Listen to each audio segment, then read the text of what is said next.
Daqui a pouco o William, do Corinthians, estará ao vivo conosco aqui no Mesa Redonda. Seu Chico Lang, e aí? O homem tem que sair, esse português não vai Fiquei sabendo que você quer até que delete E um vídeo agora? aí, né, do YouTube. Não vou deletar nada, não, pelo contrário.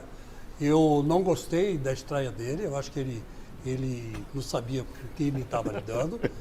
Ele correu atrás do prejuízo e ele fez uma coisa que me agradou demais, porque o Corinthians do Silvinho ganhava de 1-0, 2-0, meio no sufoco, né? Classificou para a Libertadores assim. Aí veio o Fernando Lázaro. O time se soltou mais, é verdade, mas continuava ganhando de 1-0, 2-1. Era um negócio meio difícil o Corinthians fazer gol. Não estava bom. Meteu tava 3 bom. a 0 Não estava bom. Não tava bom. De repente, Não tava bom, mas não tava ruim. De repente, o português sacou um negócio genial. O que ele fez? Ele viu que o Mosquito sabe jogar. Bom, você vai dar risada da sua mãe. Opa! Eu tô falando sério. Você Eu achei tá dando deselegante risada? também. Então vai tomar banho. Então pergunta pra ele, que já que ele tá dando risada. Por favor, Chico. Eu achei deselegante também. Isso aí é uma deselegância do caramba, isso, pô. Uma deselegância, você tá rindo do quê? Porque eu tô feliz, eu sou um cara feliz. Não, você é um cara feliz, não, você é um cara bobo. Tá rindo do quê? Eu tô falando sério, você tá rindo? Você tá rindo do quê? Tô com tá você, rindo do quê? Chico. Sabe, eu acho isso aí um desrespeito do caramba. Profissionalmente, inclusive.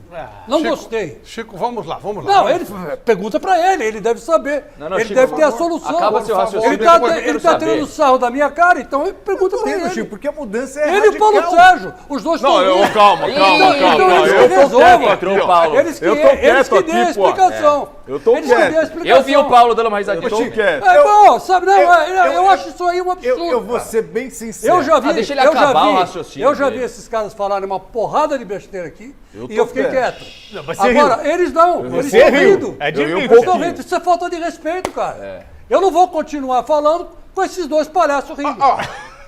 Não, deixa ele acabar o raciocínio dele antes, gente. Então- Vai, eu quero saber também. Não, eu Não tem Calma, raciocínio. calma, vamos não tem lá. raciocínio. Eu vou rir para os caras pensarem que eu sou palhaço. Eu sou Vamos em palhaço. frente, Chico, vai. Se eu fosse comediante, eu tava rico.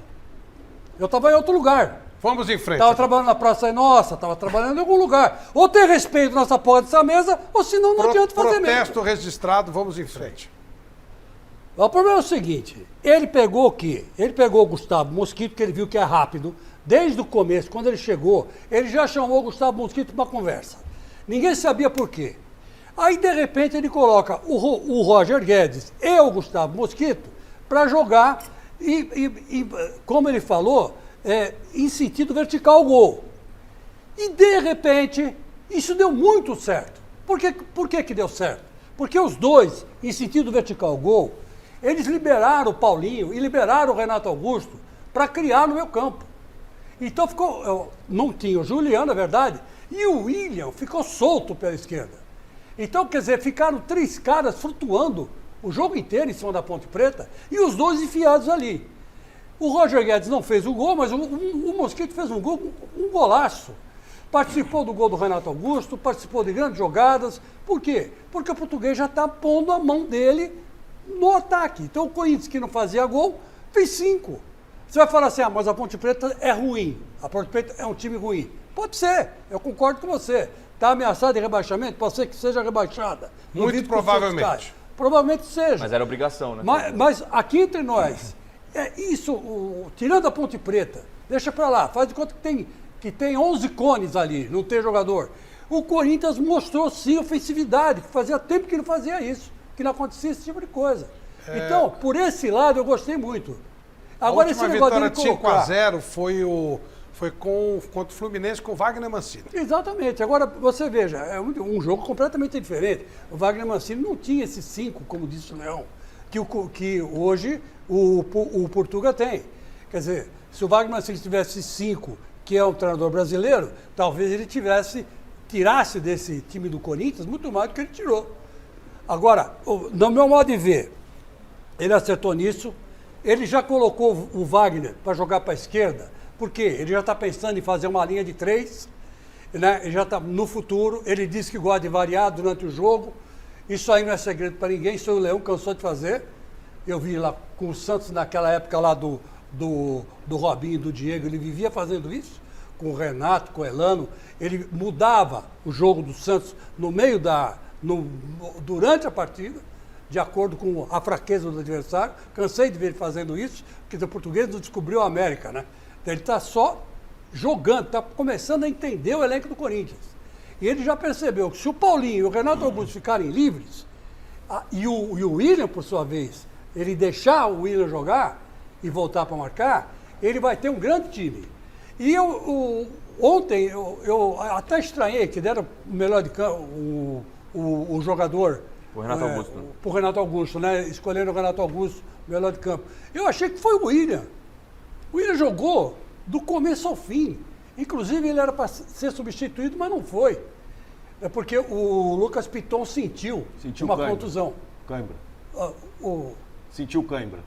sentiu o campo. Então, o Portuga tirou, deixou o Willian que estava inteiro. O Willian já está inteiro. Está inteiro. Agora, daqui para frente, ele vai evoluir. Né? Então, eu acho isso. Na minha opinião, o Portuga acertou. O Corinthians começou a fazer gol. Agora, vai continuar fazendo gol? Não sei. Se jogar do jeito que jogou, com esse estilo, com o Paulinho e o Renato, não tendo que correr muito, né, porque ele já tem uma certa idade, e deixando esses dois enfiados, pode ser que dê jogo. Emerson Leão, e o jogo de ontem do Corinthians? A diferença é muito grande do Corinthians nesse jogo, né? Eu vi o treinador do Corinthians dizer agora que ele já percebeu aquilo que ele tem, percebeu a importância das vitórias e dizer o seguinte, que quando existe o clássico, eu acho que o treinador não precisa se preocupar muito quando é clássico, porque os próprios jogadores já se preocupam, porque sabe que do outro lado tem uma qualidade ou superior ou igual. Então, isso significa que cada um vai cumprir o máximo possível das suas determinações dentro do campo. Então, fica fácil. Agora, quando você joga com um time menor e você sente que aquele time menor já entra para perder de pouco, a sua agressividade torna-se maior e a confiança aumentou. É isso que aconteceu com o Corinthians nesse jogo. Não teve nada de novidade. O que achou? Ele achou ofensivamente a maneira de jogar e dizer o seguinte, o Corinthians tem um time individualmente bom, com jogadores no meio do campo mais experientes, mais velhos, que possam dar uma coordenação por mais jovem na frente.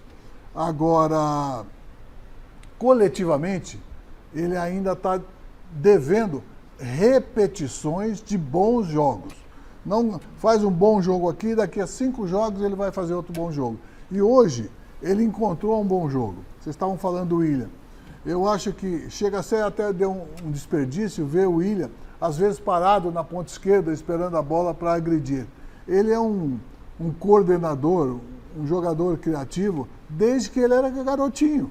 E por isso que quando eu treinei, eu trouxe um pouco mais pelo meio e não pelas beiradas. Você que lançou o William? Então, ele joga... Foi. 2006.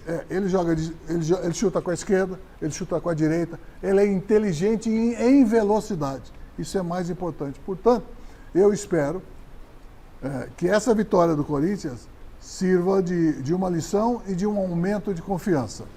E para o jogo próximo no Clássico, aí sim nós poderemos voltar aqui e comentarmos como foram os dois jogos e como foram os dois técnicos que, por coincidência, nasceram no mesmo lugar. Sim, né? sim. Celso Cardoso. Então. Isso é amor, viu? Só queria dizer para vocês que é amor. Depois vocês podem dar um abraço, né? Não, assim, é que é inevitável. O Chico estava aqui domingo passado, Chico, me desculpa.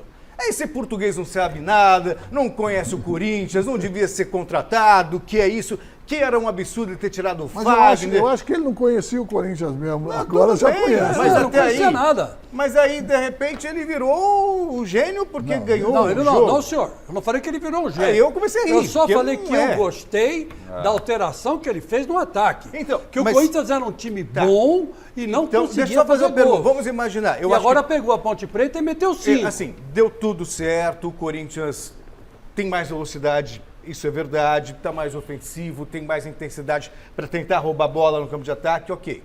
Mas eu faço uma pergunta, o Paulo César está aqui. Imagine os senhores, Silvinho no banco de reservas, ele tira o Duqueiroz com 26 minutos no primeiro tempo. e depois puxa o Fagner para jogar como terceiro zagueiro pela esquerda. Se o Silvinho fizesse isso, ele seria nunca fez, chamado Mas nunca fez. massacrado, ia ser, sabe, Olha, tá inventando, o professor saber Pardal e tudo mais. Essa é a questão. Mas ali tinha, eu não sei o que o Silvinho não aceitou de fazer de acordo lá, porque ele era massacrado por qualquer coisa, né? É isso. Mas não foi uma coisa honesta.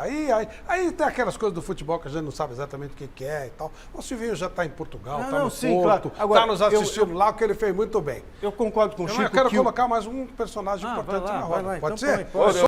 Bom, Emerson Leão. Algumas colocações do Roberto Andrade e essa última sobre técnicos estrangeiros. Você pode dizer pra gente? Eu acho que o técnico estrangeiro, dependendo do nome, do trabalho e da maturidade dele em relação à profissão, pode ser muito bem-vindo. Por quê? Mudança de filosofia pode agradar. O que não pode é esperar muito para o reconhecimento. Acho que os técnicos que estão chegando aqui, eu acho que estão encontrando no Brasil um apoio muito grande e uma preferência, inclusive financeira, que não encontravam lá. E aqui estão tendo sucesso, porque não vieram para disputar títulos por times menores, vieram para disputar títulos para os maiores times do Brasil. Então aí se torna um pouco mais fácil a ascensão. E esse interesse agora nos mesmos técnicos que foram dispensados de Portugal, Argentina, Uruguai, é porque fizeram sucesso e estão fazendo sucesso, nem que for nem por um curto prazo aqui no Brasil. Acho muito perigoso toda hora, é estrangeiro, vamos trazer, é estrangeiro, vamos trazer. Não, eu acho que nós temos bons técnicos, inclusive técnicos que até agora não conseguiram ser reconhecidos dentro do Brasil. Acho que todo mundo vê, o bom técnico é aquele que ganha. Não, não é só aquele. O bom técnico é aquele que faz um grande trabalho, inclusive num time menor. E aí o mérito é muito maior. E por isso, esse treinador que é desconhecido e está no interior fazendo sucesso, esse que deve ser convidado para fazer também uns treinamentos, para aceitar os treinamentos, não me desculpe, uns contratos nas grandes equipes. Porque quando nós éramos lá atrás jogadores, nós não vimos já comprado para o time grande, nós vimos do interior com 3 meses de teste. Então eu acho que poderia ser feito uns contratos menores para que ele pudesse provar que ele simplesmente continuaria sendo bom no time grande, não só no pequeno. Eu gostaria de ver alguns técnicos do interior, alguns técnicos menores de nome, mas de muito bom trabalho, em times grandes, porque é muito gozado você mandar um técnico embora e traz um outro técnico muito mais caro, mas acompanhado desse técnico vem 4, 5 novos bons jogadores. Aí fica muito fácil. Eu quero ver continuar daquela maneira com o técnico novo. Eu daria chance a alguns técnicos novos brasileiros. Ô, Leão, a gente discute muito essa questão de técnico brasileiro, técnico estrangeiro, mas eu acho que às vezes a gente gasta muita energia com isso e não vai no ponto principal. Vamos lá, qual é? Dirigente. O dirigente, ele não tem filosofia de trabalho, ele não conhece método, ele oferece cabeças e treinadores que sirvam de escudo. É apoiado na rede social, tá ok. Não é, manda embora. Isso pode ser estrangeiro, pode ser brasileiro. Sinceramente, parabéns pela sua observação. E essa é uma realidade fatal. Por que fatal? Porque é amigo do amigo. E por ser amigo do amigo, ele passou a ser diretor de futebol. Ele sai do marketing, por exemplo, vai direto para o diretor de futebol. Por quê? Porque no futebol, o que dá status é ser dirigente de futebol profissional. Ser o diretor principal. Esse dá o status. E não necessariamente entende. E não necessariamente. Não, dificilmente entende. Agora, ele pode ser inteligente, estudar um pouco e passar a entender também. Como? Escutando um bom treinador, escutando um bom jogador, escutando um bom jornalista que já tem uma experiência de vida nesse setor. Agora chegar lá, o meu cargo é esse, sou eu que mando? Não é bem assim. Não é bem assim.